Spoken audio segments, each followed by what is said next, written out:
الحلقة اللي فاتت ازاي إرادة لطفية النادي وشجاعتها خلت أبوها إنه يوافق إن هي تكمل. لو مش بس كده، لا ده يكون من أبرز المشجعين ليها في مسيرتها المهنية. بس تعالوا كده نتخيل حاجة مهمة جدا. البنت اللي هو شايف إن هي آخرتها البيت وجوزها وعيالها، ملك فاروق بذات نفسه بيبعت لها جايزة مقدار معين من المال ويقول لها إن أنت شرفتي مصر. إيه ده؟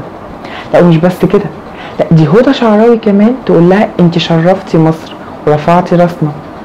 ايه ده؟ ومش بس كده، لا دي تعمل لها اكتتاب عام علشان تشتري لها طياره وتتصور هدى شعراوي اللي هي تبقى زوجة علي شعراوي احد قادة ثورة 19.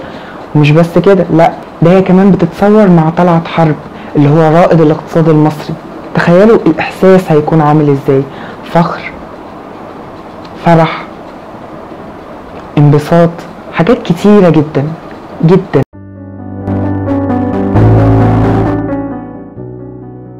سنة 1933 في نفس السنة اللي خدت فيها الرخصة، نادي الطيران عمل مؤتمر دولي للطيران علشان يناقش فيه قواعد ولوائح للطيران. وعلى هوامش المؤتمر تم عمل مسابقة علشان يمتحنوا فيها مهارات الطيارين، وشارك فيها أكتر من 60 طيار من مختلف الجنسيات. وشاركت لطفية النادي في مسابقة السرعة، وفي 19 ديسمبر 33 ركبت الطيارة من طراز جيس موس، كانت بمحرك واحد بس وسرعتها 100 ميل في الساعة، وكانت أبطأ من الطيارات التانية. بس على الرغم من كده قدرت ان هي توصل قبلهم كلهم وخدت المركز الأول بدقيقة كاملة، فهي وصلت من القاهرة لإسكندرية قبلهم كلهم. ولكن لجنة التحكيم كانت متعسفة جدا لأن كان فيها كتير من الإنجليز، وقالوا إنها ملفتش حوالين خيمتين بالطريقة الكافية، فعشان كده لم يتم تأهيلها.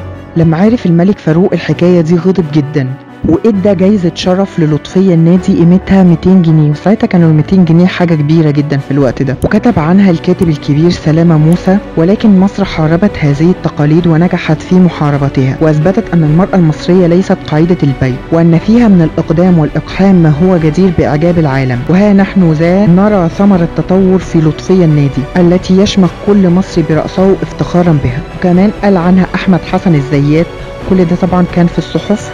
من كان يخطر بباله أن الآنسة لطفية بنت الخضر العربي وذات الخفر المصري تباري أساطين الطيران ذوي الماضي البعيد والمران الطويل والخبرة الواسعة، وهي لم تقط في علاج هذا الفن غير 6 أشهر، فكيف يقع في الظن أن تسبق سابقتهم وتهبط الأرض قبله بدقيقة كاملة. وتخيلوا كده معايا شعور لطفية النادي وهي قاعدة في بيتها، تلاقي برقية جاية لها من هدى شعراوي بتقول لها شرفتي وطنك ورفعتي راسنا وتوجتي نهضتنا بتاج الفخر، بارك الله فيكي. وراحت عملت اكتتاب للطفية النادي علشان يشتروا ليها طيارة من أحدث إصدار، لأن لطفية النادي في الوقت ده بقت سفيرة بنات مصر والعرب والأفارقة كمان. ما وقفتش لطفية النادي في مشاركة المسابقات وهنا بس. سنة 1937 شاركت في مسابقة دولية من القاهرة للواحات وخدت المركز الثالث. أما بقى نخش في صديقات لطفية النادي، هنلاقي على الرغم ان هي ما قابلتش ايميليا اللي هي اول كابتن طيار امريكيه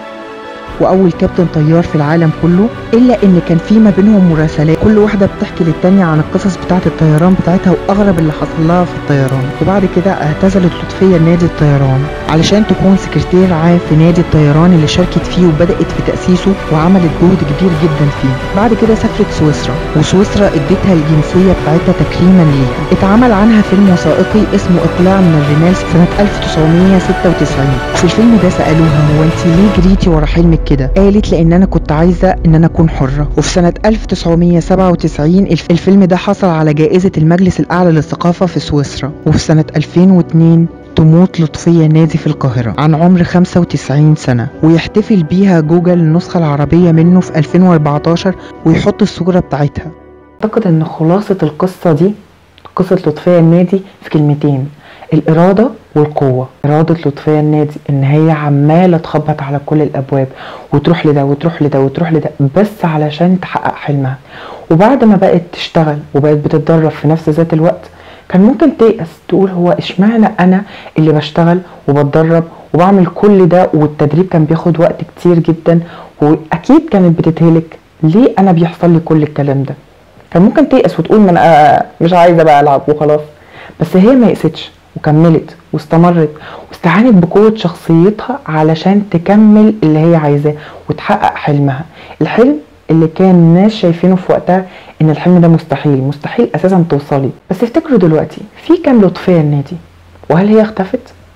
لو حد يعني شاف شخصية زي شخصية لطفية النادي يا ريت يكتب لنا تحت في التعليقات، مستني هشوف تعليقاتكم هقراها واحدة واحدة. وبس كده، استنونا في الحلقات الجديدة والشخصيات الجديدة.